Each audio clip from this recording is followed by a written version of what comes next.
Good morning.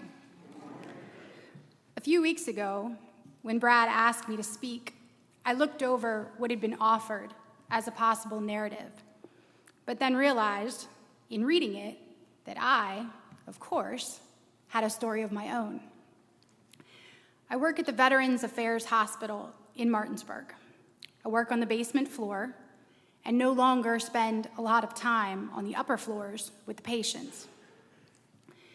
Earlier this week, my friend and I were headed up to the cafeteria to order breakfast. As we turned the corner, a tall, elderly veteran, every bit of 85 years old, appointment paperwork in one hand, walking cane in the other, stopped us dead center of the busy hallway. He had gotten turned around within the maze of corridors and simply needed some direction.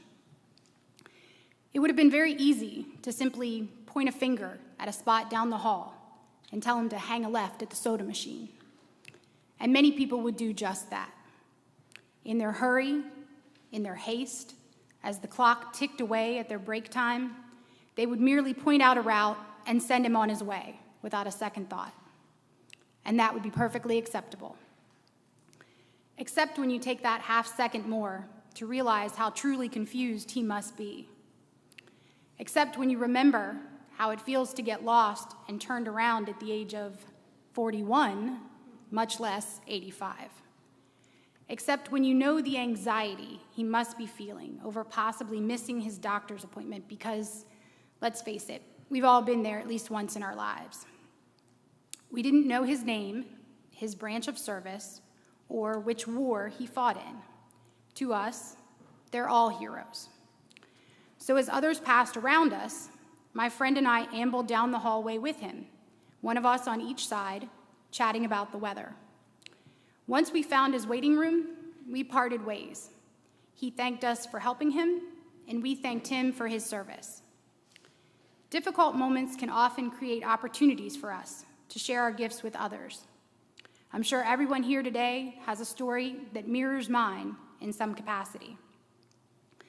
This past year has obviously not been an easy one. Trinity has seen its share of changes. We have struggled and overcome a variety of challenges. We have also found ways to reach far beyond the church walls, all while realizing our own true strengths within our parish community. And it has been a beautiful process to witness. 2 weeks ago, Brad mentioned that this year's Stewardship campaign focuses on the caterpillar, the chrysalis, and the butterfly. Trinity seems to be in its chrysalis phase, ever-changing, ever-evolving, ever-growing. Making an annual financial commitment to Trinity means giving back in a way that creates an abundance within our hearts and will allow that change to continue. Giving back is a good deed that needs no recognition, yet always leaves us feeling fulfilled as we continue to put our good works to use within our parish and our community.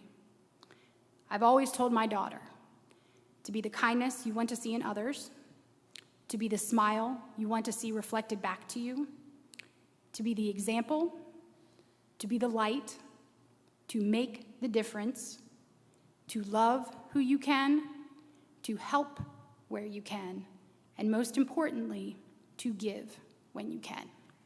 Thank you.